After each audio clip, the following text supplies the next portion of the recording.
Heal the world, make it a better place for you and for me and the entire human race. There are people dying. If you care enough for the living, make a better place for you and for me. Hello everybody, Lady Cheryl here. Happy Easter Sunday. In this video, I'm going to share with you an update on some of my fruit trees, my strawberries, how I grew 3 sunflowers, and I finally decided what I'm going to name my tea garden. It would be my prayer garden. And this name came from one of my YouTube subscribers, and she's also in my Facebook group. I want to thank Debbie Epps for thinking about naming it the prayer garden, because I was thinking about it, but I wasn't sure. But when she said it in a post in my Facebook group, well, that was just confirmation. So it is my prayer garden. Okay, let's get started. This is my Red Haven dwarf peach, and right there at the bottom is growth below the graft line that you see, the little circle right there. So yeah, I got this bare root tree 2 years ago from Stark Brothers. So if you need to get pruners, you can do that, or if you got some little fingernails, you can just pull them off. See that? Just take those off. You don't need them to be taking up energy, okay? Especially when you're going to produce fruit. Here's my Sun Glow nectarine. I want to show you guys that this was growing right here below the graft, so I took it out. There's the graft line right there. And all this time I was thinking that this was the Red Haven peach, but it's actually the Sun Glow nectarine. And I mean, it's loaded this year. We only got 2 last year, and I mean, it is loaded. So that means, look how pretty that is. So that means those Red Haven peach trees right there and there, those are dwarf. And this is on the regular stock. Yeah, I'm a happy mama. I've been caring for these trees for 3 years. It says Sun Glow Nectarine, and we turn it over. 2019 is when I got it from Stark Brothers. Yep, and it's doing great. All natural. I don't feed it anything but worm castings. And when I transplanted them, of course, I used azomite rock dust and homemade compost. And throughout the years, I only fed it fermented comfrey. And they see those little twigs down at the bottom, right there where my finger is, and right there, I'm going to snap those off too. I'm just going around making an inspection, guys. Okay? So that's better. You can see all of the little leaves that I snapped off. I kept a couple, those right there. Let me go in closer so you can see, because it had fruit. Here are cherries for the first time. This is my Rainier cherry tree, and that is my favorite cherry. Look at those 2 right there, all over here. Sweet, I think that's what this is. Yes, Windsor Sweet. Now, when you're planting in a regular backyard, you don't have that much room. So contrary to popular belief, you could plant fruit trees closer together. You just have to keep them pruned and don't let the trees just keep touching each other. We have a rainy period, and that period is getting ready to come up now. But because I have them in the raised bed, it'll help them drain. And these little branches that are trying to grow are not below the graft. Well, this one's right at it, but I don't want the fruit to be that low, so I'm going to take it off and just go back into the soil. And then you're going to lose some blooms with the high winds that we have, but Every year it's supposed to get better and better. Here's another look at my strawberries. They're doing well, blooming all over the place. I have 1, 2, 3, 4, 5 of these grow boxes. I replanted them from a raised bed that was close to the ground, but it was getting very difficult for me to harvest the fruit that low to the ground. So I dug them all up and put them in grow boxes. And all of them are fruiting or producing strawberries. So these are Chandler strawberries. I grew these from seeds. It takes a long time to grow strawberries from seeds, but it's worth it. I've been growing strawberries for a very long time, and I just figured out the ones that are grown from seeds adapt from the very beginning to our climate. These strawberries still grew with a 3-degree temperature last month. Now, if you're new to my channel, I got to tell you that I covered these strawberries with about 8 inches of straw, more or less, and the snow protected them too. I want to share with you what I did with the old gazebo that got messed up in the frame bent, and with all the snow that we received during the Arctic freeze. This is a part of that gazebo, and I'm going to wire it right here. This will give my tomatoes more stability, and this is a heavier, larger part of the gazebo, and you can see that I'm going to utilize them because the tomatoes sometimes will get so heavy that these cages won't be enough.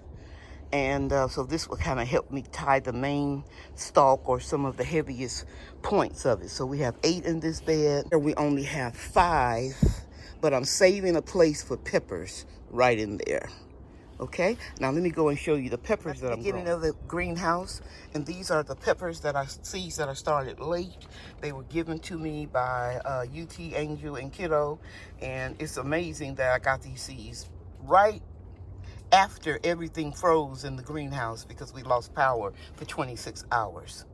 Eventually, some of these peppers will go into that raised garden bed that I told you I'm saving space for, and some of them will go into containers or somewhere else. Now, this is the bed that was completely wiped out. We had a whole lot of peppers here. And so I have 2 pepper plants on the end planted down there. They are California Wonders. They are orange in color. And I love the various colors of peppers. To me, the ones that are red, yellow, and orange are a little bit sweeter.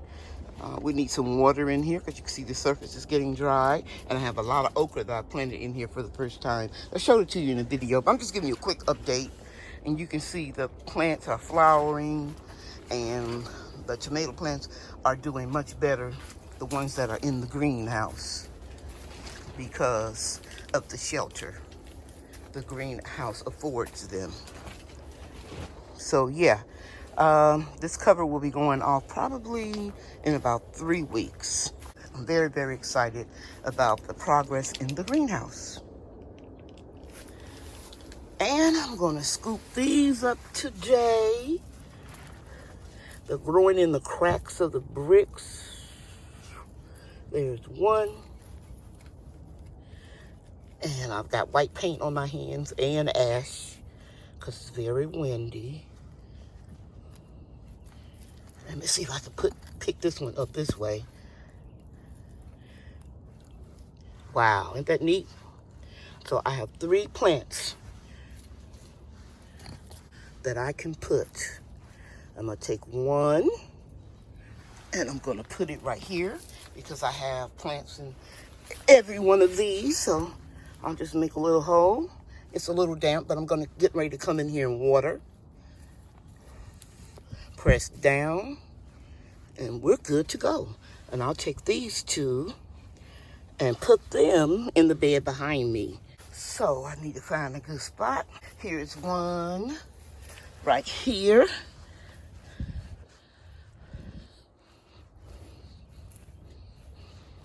It's real dry, so I got to get water. I'm gonna put this can in here to remind me.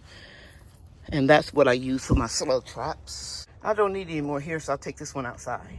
So I'll take this other little seedling and put it between the 2 Sweet Williams. I ran out of marigolds. And I switched things up a little bit on this side of the tea garden. Okay.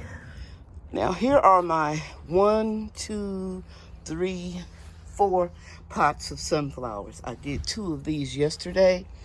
And actually I have 2 different types of sunflower in that brown one. And I have the smaller sunflower here. And all I did, guys, was put some compost in the bucket and transplanted my seedlings. And if you remember, if you've been with me for a while, I planted some, I sowed some seeds in a DIY seed starting tray.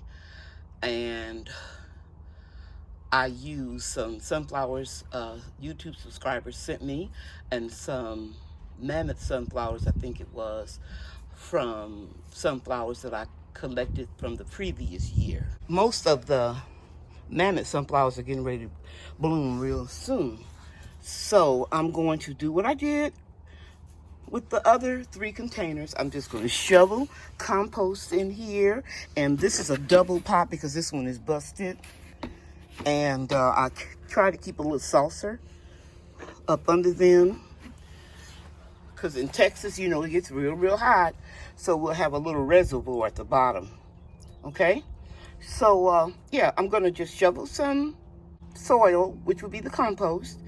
And that's free because I've already used that. And the sunflower seedling is free because I already gathered those seeds and saved them. I told you, saving seeds or collecting seeds is just like printing your own money. And so, yeah, these sunflowers are going to be free. And I'm going to put them, I'm not going to say, guys, because you know I'm going to change my mind. Sometimes I say I'm going to leave them in the tea garden. Yeah, I probably will because it has the same color palette. Same color palette as everything else in here, except for that red 5-gallon bucket that's going to be moved. That is Mexican petunia. So yeah, I'll get some soil over here, compost, fill this up, and come back. 2 things I want to tell you about compost. I call compost anything that I'm going to put in the compost or any soil that I've used before. Some people call it reclaimed soil. But for sunflowers, they don't take much. They don't need to have any soil amendments added to it or anything. So I'm going to still call this compost. And in this compost, I found a marigold. See that? These are the seeds right there. That's how I collected all my other seeds. So I'm going to scatter a couple of them right here. See if they come up. I'm going to scatter a couple of them here, see if they come up. I'm just going to do that all down that line, and then I'll put them wherever I want to.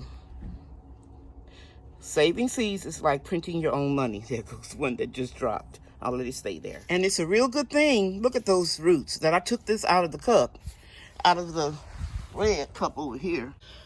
As you can see, I'm going to lose them as I try to take this out. I'm not worrying about those roots because I know the sunflower will still continue to grow even if some of the roots fall off. I'm trying to do this with one hand.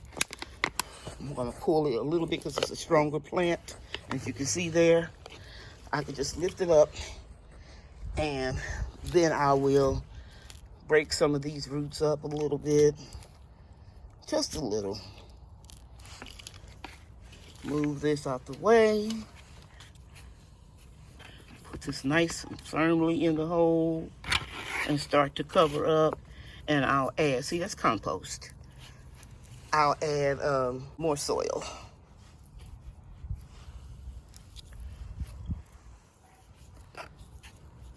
Yeah, this was the sugarcane compost. So I'll just add a little bit more, not too much on this side because I put those marigold seedlings. And the wind beat up most of these plants real bad, so we can take that off too. Okay, so now all I have to do is add just a little bit more compost and then I'll water everything in. This concludes this video. I hope I've shown you something that you can use in your garden. And remember, always make a special place for yourself. Thank you for watching. Bye now.